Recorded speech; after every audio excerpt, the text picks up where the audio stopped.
Turns out that matcha did not start in Japan. It actually started overseas in China. And then during the Song Dynasty, a Japanese monk brought it over to Japan. Eventually, China moved on to drinking loose leaf tea, but the Japanese continued drinking the ground tea, which now we know as matcha. Well, Ooika teamed up with Tea Drunk to make a historical recreation of the original matcha from China known as mocha. To do this, Tea Drunk provided us guapian, which is a green tea that is unique in that it doesn't have any buds and doesn't have any stems. It's leaf only, just like tencha. I've been grinding it here, and we have little Natsumi filled with this mocha. So in this video, I'm going to be showing you how I make the mocha to my taste.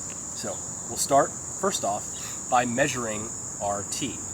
Now you can do this by eye, but I found that if you do it by scale, it makes it a little easier to get the proportions right. Mocha versus matcha tends to be a lot more forward, a lot more floral, a lot more vibrant. As a result, we use 1 gram of mocha instead of the standard 2 grams that we use for matcha.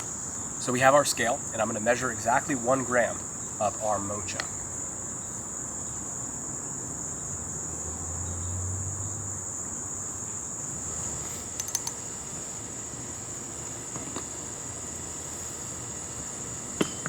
Now I'm going to sift it in using a matcha sifter. Now you can skip this step, but the sifter here helps break up any clumps. It's sort of like hot chocolate. If you put cocoa powder in a cup and then you pour in your liquid, it can clump, but if we sift it, it will be a lot easier to whisk. There we go. And now we're going to add in our hot water. It's important not to use boiling water. And the reason is boiling water will be so hot that it'll actually scald the mocha. And when you drink it, you'll find that it's very bitter and very astringent. So the water that I have here is about 70-75 degrees Celsius. And just like before, when we measured the amount of mocha powder we're putting into our bowl, we're also going to measure the amount of water that we put. And we're going to do about 60 milliliters.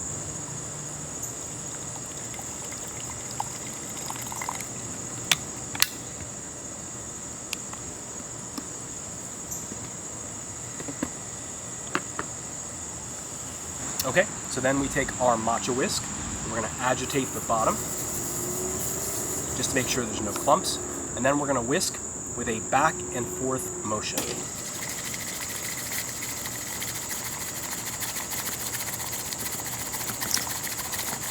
And I found that the mocha tends to foam up and whip up a lot faster and easier than traditional matcha powder. Okay, our bowl of mocha is ready.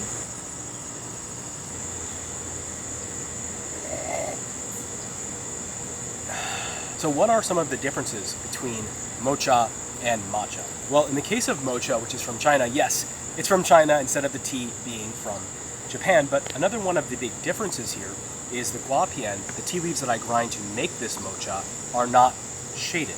Where in the case of Japanese tea, you have big coverings called tana, which shade the tea from the sun anywhere from 3 weeks to 6 weeks before harvesting. Now what that does is brings up the level of savoriness and tones down the astringency. So I found that the mocha has a more vibrant, forward, slightly more astringent, and slightly more complex taste than matcha does. You can learn more about this historic recreation of mocha by going to either teadrunk.com or ooika.co.